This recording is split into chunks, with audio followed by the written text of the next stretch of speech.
Listening to a company higher up give a report, I suddenly got bombarded in a long-dead high school chat group. Lewis, haven't you seen Billy's posts? He's getting married today, and you're not going? Only now, because of the constant pings, I realized my high school class president, Billy, was getting married, and everyone from our class was there. Sorry, I've been super busy at work. I tried to explain, but it just made the attacks in the chat even worse. Busy with what? You never post on social media. You must be doing terribly. Yeah, just admit you're embarrassed about your life. Then Billy joined in. Remember the bet I made that my wife would be out of your league? Honestly, I didn't remember. Other people in the group started mocking me. Billy's wife is a CEO with a multi-million-dollar dowry. Don't tell me you're so broke you can't afford a wife and can't even give a wedding gift. Maybe start a crowdfunding campaign and we'll pitch in. Under the barrage, Billy pretended to make peace but kept adding fuel to the fire. I'd really love for you to come to my wedding and witness this happy moment. He went on to say, I can even get you a job as a security guard if you show up. Then he posted a picture of him with his bride-to-be. I was stunned. Wasn't that my wife, Carrie? Sure, I'll definitely be there to witness, I shot back. Right after my reply, I got a message from Carrie. Hey Han, I'm visiting my parents today, but I left you some food in the fridge. Just heat it up when you're hungry. Love ya. Carrie and I have been married for 3 years. She spends money like water but always takes care of me, even when traveling. I used to find it touching, but now it's just ridiculous. I ended the meeting early and drove to Billy's hometown, following the location he posted. From a distance, I could see the huge red banner at Billy's family hotel. Congratulations to CEO Carrie on her wedding, it read. Billy, in a fancy tailored suit, was there waiting eagerly for the bride, surrounded by classmates from high school. Billy, you really had us fooled. Didn't know you were marrying a CEO. You're gonna be living the high life now. Don't forget us humble folks. Even our high school teacher was there, showering Billy with praises. Billy, I always knew you'd amount to something big. Billy soaked in the attention like a proud rooster. After marrying Carrie, she wanted to try her hand at business. I funded her ventures in fashion, beauty, fitness, all of them failed. Then she wanted to start her own company, so I let her manage my smallest business unit. Unexpectedly, it's become Billy's crowning achievement, the basis of today's shower of praises. As I arrived, my old classmates eyed me contemptuously. One of Billy's friends sneered, "Did you rent a Rolls for this occasion, Lewis?" Others chimed in, trying to show off. Huh? This car rental must be burning up a year's salary. You're only here to put on a front. There's no hiding it. I stayed calm. This is my car. Billy suddenly stepped up to me and punched me in the face. Your car? This is my wife's car.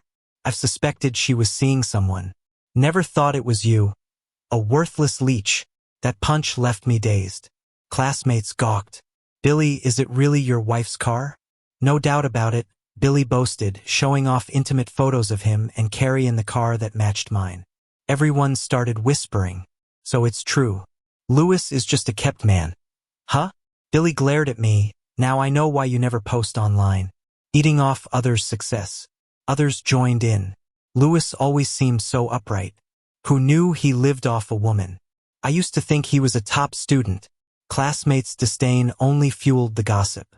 Even the teacher looked down on me. Lewis, don't claim you were my student. I didn't raise someone with no morals. Public shaming drew a bigger crowd, pointing at me, filming me. I was covered in everyone's scorn. I tossed my designer jacket, worth thousands, into the trash and glared at Billy. You hit me without knowing the truth. You really think you're untouchable, don't you? Billy strutted towards me, full of himself. What, you gonna hit me? So what if there's no law? He snapped. You show up at my wedding in my wife's car, begging for a beating? He turned to the Rolls-Royce behind me, cursing with rage. I hate mistresses the most, living off women, even more disgusting. He pulled out a key and scratched big letters into my car. Mistress scum. I glanced at those bold letters, my voice icy. You'll realize soon how ironic those words are. Billy blew up even more. You little punk. Steal my woman then laugh at me? The thought of you driving my wife's car makes me sick. He picked up a brick from the roadside and smashed it into my car, windows, lights, hood. He didn't spare a thing. Billy's the future head of the group. We can't let him get bullied by someone like Lewis, someone from the crowd shouted. Everyone grabbed whatever they could find and began smashing up my car. They didn't stop at the windows. They climbed inside and shredded the seats and interiors. The once pristine luxury car turned into a heap of scrap metal. I stared at these maniacs, my gaze cold. Hope you're just as happy when it comes time to pay for this. Ignoring my warning, they continued their rampage, treating me like I was invisible. Suddenly, one of Billy's sidekicks popped the trunk and shouted, "Look at all the stuff he's got back here." Billy walked up, pulled out a painting, and sneered, "A lowlife gigolo collecting art to pretend he's classy?" I stepped up, warning them, "These are worth more than the car, especially that piece." These were auction items I hadn't had time to display. Billy sneered and kept tearing everything apart. "These paintings in the hands of scum like you are an insult. You're not worthy of any of this." He ripped a masterpiece into pieces, stomped on it, then someone yelled, "That looks like an authentic Chi Baisher." Started at $3 billion in the auction. Billy arrogantly replied, "So what? It's all my wife's money. Her money is mine. I can destroy my stuff if I want to." I was speechless with anger. Not to mention that Carrie's a lavish spender who frequently bankrupts her businesses. Even the company's value nearly halved under her leadership because of her incompetence. If she weren't my wife, she'd be figuratively long gone. Yet Billy and these classmates see her as this incredible CEO, admiring her like she's the best thing ever. With Billy leading, other classmates started ripping into the stuff from my trunk. Watching them all, I silently pulled out my phone to pinpoint my location and call for help. But before I could say a word, one of Billy's lackeys snatched my phone and slammed it to the ground. "Calling for backup? Who do you think you are? Surrounded by your sugar mommies. Seriously, man, you're fake as hell." Laughing loudly, they didn't stop mocking me. Looking at my shattered phone, I said coldly, "Hope you're this happy later." Billy grabbed me by the collar. "You nothing? Threatening us?" He noticed the jade pendant necklace around my neck, yanked it off. "Another thing bought with my wife's money?" When I saw that, my face changed. "Give the necklace back," I demanded. Seeing my reaction, Billy laughed. "Oh, this must be precious."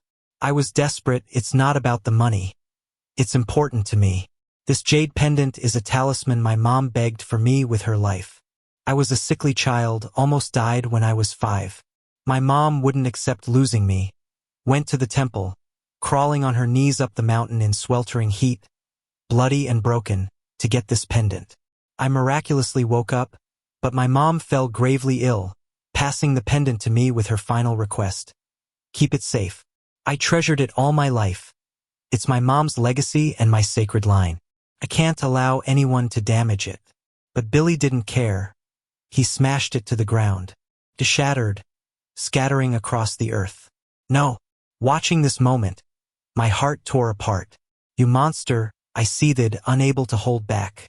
I punched Billy fiercely, filled with rage. I barely wound up for another when someone kicked me. Then the group pounced, kicking and punching me. "You think you can hit Billy? He's the CEO's husband. All over a necklace you got from being a gigolo? Get over it, you lowlife." Even the teacher kicked me a couple of times. I was left shaking on the ground, teeth gritted, saying through clenched teeth, "You'll regret this." Their laughter mocked me, like they'd heard the funniest joke ever. Everyone burst out laughing. "You still think you're in high school? Think you're a top student, so you're above us? Yeah, right. Being good at studying is useless. You're nothing but society's trash now. Earning money by kissing up to women and you threaten us? If you're living off a woman, you gotta own it. If you're gonna get hit, stand up straight. You shameless loser. Trying to steal a woman from an old classmate? Aren't you embarrassed? If I were you, I'd be ashamed enough to die." Those people pinned me down, taunting and humiliating me without a care. The crowd just criticized me, spitting at me. Billy, feeling backed by the crowd, stepped on my face arrogantly. "Regret? Yeah, right. I've never regretted anything in my life. I'm waiting to see how you, loser, will make me regret. As soon as he finished, dozens of luxury cars sped up and stopped in front of everyone. Then, men in suits quickly and orderly stepped out of their cars. The huge scene made the noisy crowd fall silent immediately. Those classmates holding me down slowly let go, stood straight and looked over. Even Billy lifted his foot, his eyes fixed on the luxury car lineup. While everyone watched, a suited man walked to the lead car, respectfully opened the door. Then Carrie, wearing a high-fashion wedding dress, slowly stepped out. She had a slender figure, smooth curly hair, beautiful appearance, and a noble aura, instantly attracting everyone's attention. Is that the CEO, Carrie? Yeah, that's her. No wonder she's the famous Ice Queen CEO. Even arriving at her wedding in such style. Look, the trunks are open, full of cash for the dowry. Wow, beautiful, rich, and generous.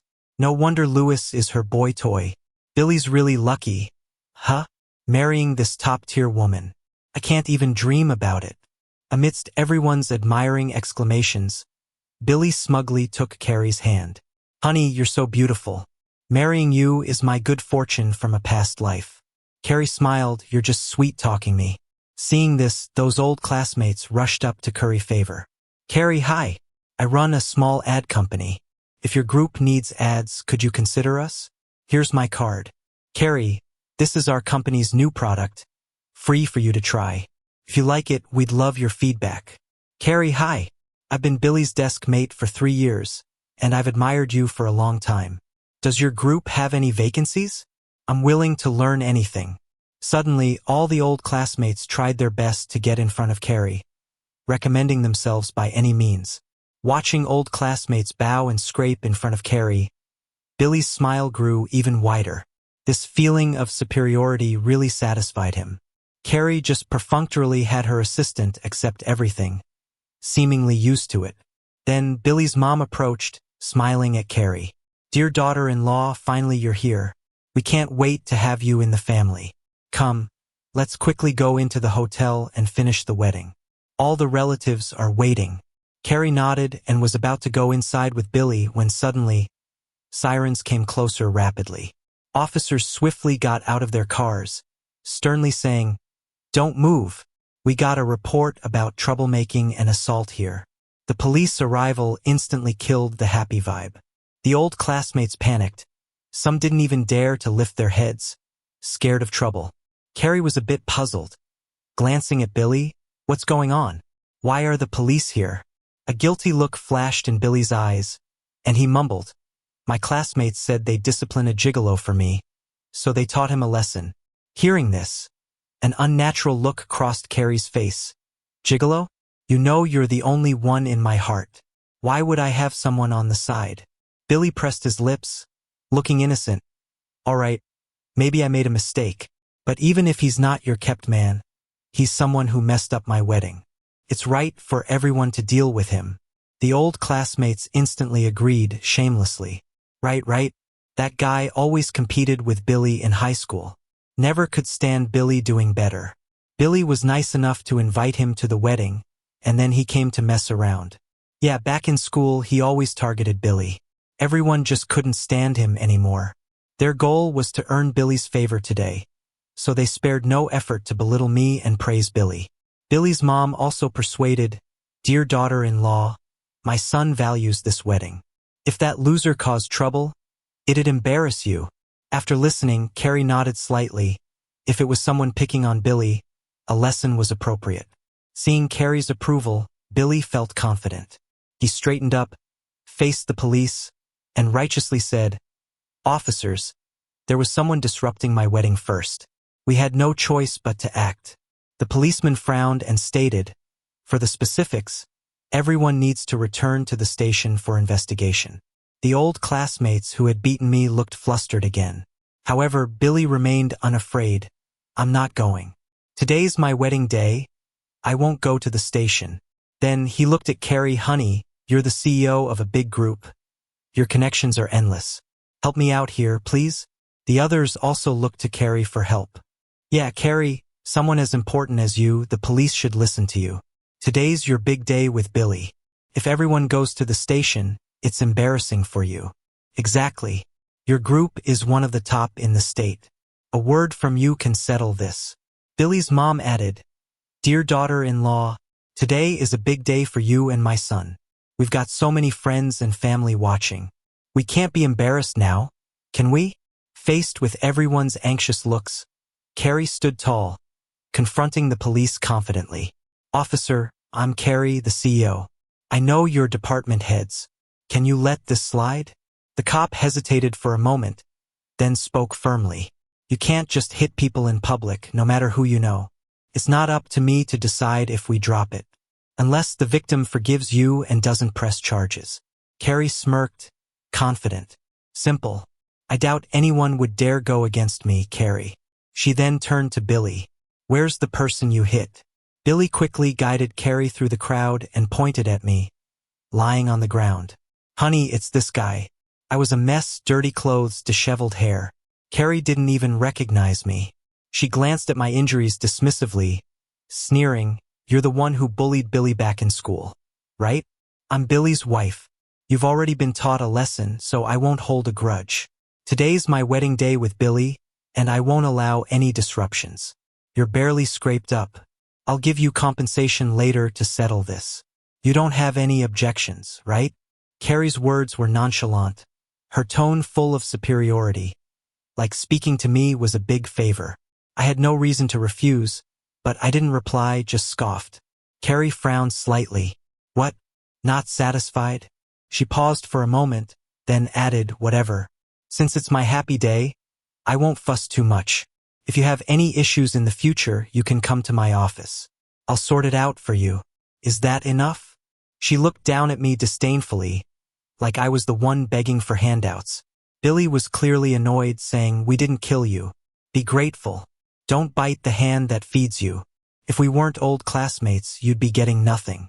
Our other classmates joined in, jealous and bitter. "Right, you think you're still that star student from high school? Carrie offering you this is your luck. Stop pretending and get up to thank her." They figured I was secretly pleased with Carrie's offer, like it was my biggest achievement. With everyone piling on, Carrie got impatient, saying, "Out of respect for Billy, I've been more than fair. Don't push it. If you ruin my wedding, I won't be so kind."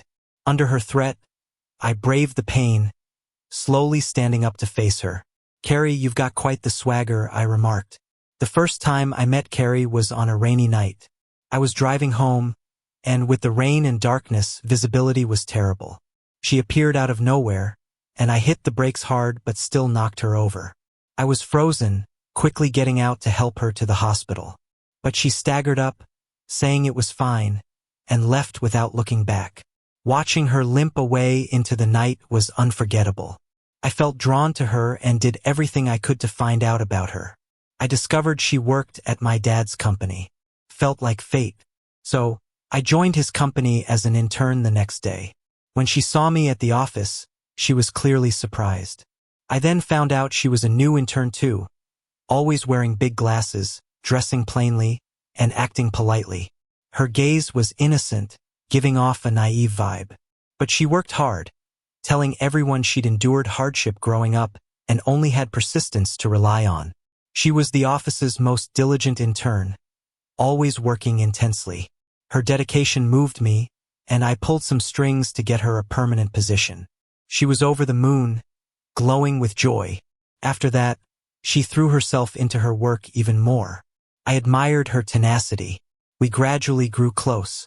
I realized the seemingly simple Carrie had a charmingly playful side, always ready to share her breakfast with me if I'd skipped mine, bring me hot water and medicine when I had a stomachache, and tell jokes to cheer me up. Being with her was always a relaxing experience. Even in silence, her presence was comforting. But our friendship crossed a line one day at a coffee shop. I was in line when the woman ahead accused me of groping her. The whole cafe stared at me with judgment. I defended myself, but no one believed me. The footage didn't catch the critical moment due to the camera angle. Everybody seemed so righteous. They said they were going to take me to the police station. Just when I couldn't defend myself, Carrie suddenly stepped up with her phone.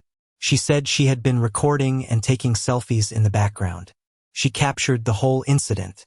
The video showed I never touched that woman. Afterwards, that woman fled feeling ashamed. Everyone who accused me started apologizing. In that moment, I looked at Carrie, and suddenly she glowed with this captivating aura. Couldn't look away. Later, I confessed my feelings to her. She gladly accepted, and that's how we started dating. During the relationship, I always interacted with her as an ordinary guy. I took her to movies, strolled around town, visited parks, and explored amusement parks. Life was simple and happy. Later on, I introduced Carrie to my dad. The moment she found out I was the son of the richest man, Carrie got nervous and uneasy. My dad didn't look down on her rural background. He clearly expressed that he didn't care about social status, because no family is richer than ours. He only had one requirement, that she must wholeheartedly love me. To this, Carrie swore. She said she'd love only me for life. She even suggested a prenuptial agreement, saying if she ever cheated on me, she'd leave without a penny. Her pure love deeply moved me. After we married, Carrie was always good to me, gentle and attentive, taking care of me in every way she could. To support her dreams, I did everything to assist her, even entrusted the company to her. I just wanted her to be happy. Even though the company didn't do well under her management, I never blamed her. I was content as long as we could live well together. As long as she loved me wholeheartedly. That's all that mattered. For years, I was immersed in the character Carrie portrayed, full of deep love. I once thought I had found true love. Thinking back now, I just feel it's all ironic and laughable. The moment Carrie made eye contact with me, her face went white as a sheet, and she froze completely. Her expression turned to shock and terror. Before Carrie could speak, Billy interrupted. "Louis, who are you to call my wife by her full name?"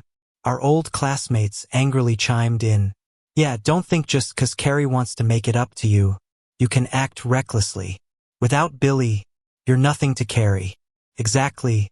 Someone like you is lucky to even see Carrie. You think being Billy's old classmate gives you free rein?" Standing amidst everyone's insults and belittling, I felt nothing. But Carrie's face only got worse. I looked at Carrie with a teasing smirk and casually asked, "Carrie, did you hear that? They say I don't deserve to call you by your name. What do you think?"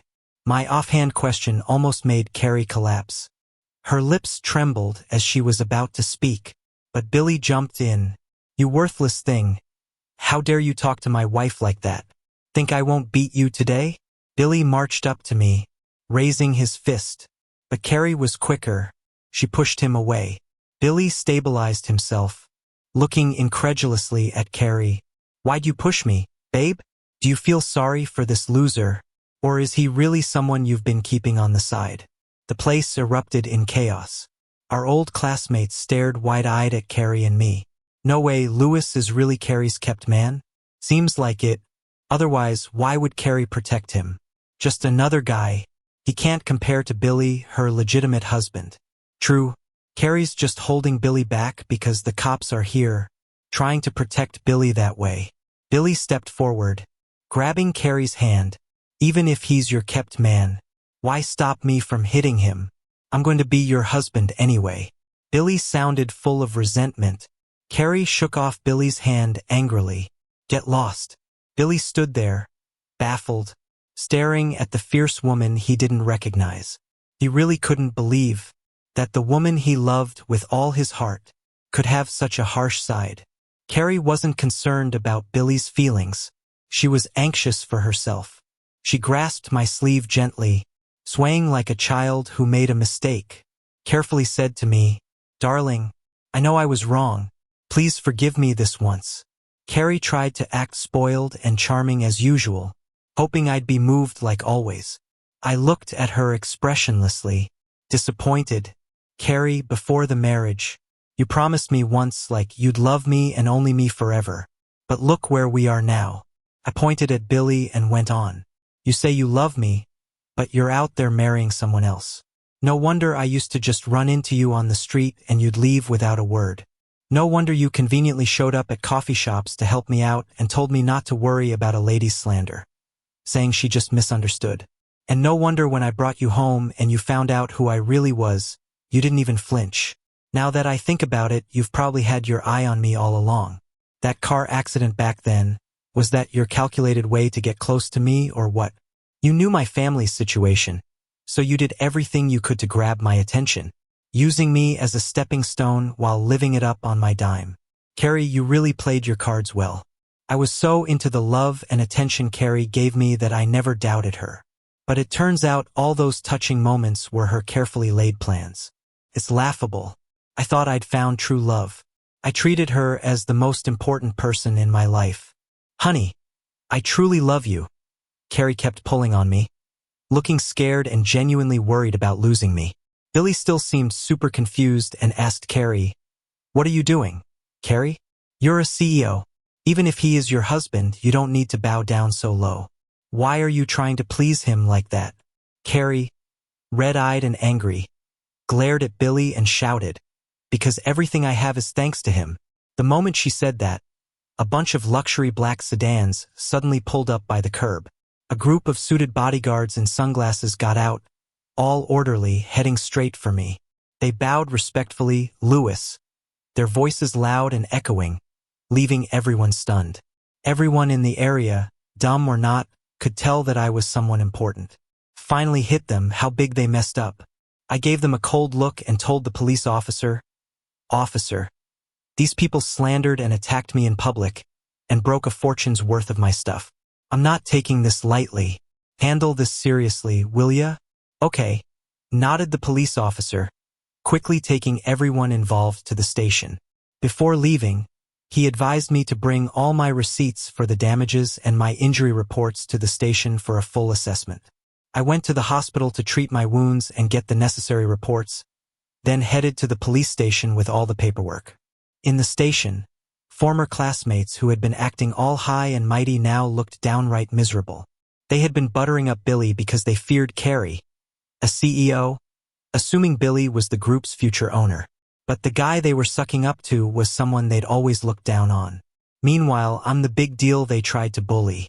It was like they swallowed a fly, disgusting and unbearable. Every one of them stared at Billy like he was dead meat. Billy, by now, was a totally broken man. The biggest hit of his life wasn't just about facing massive compensation. Worse was how he always claimed he hated cheaters, but it turned out he was the affair all along.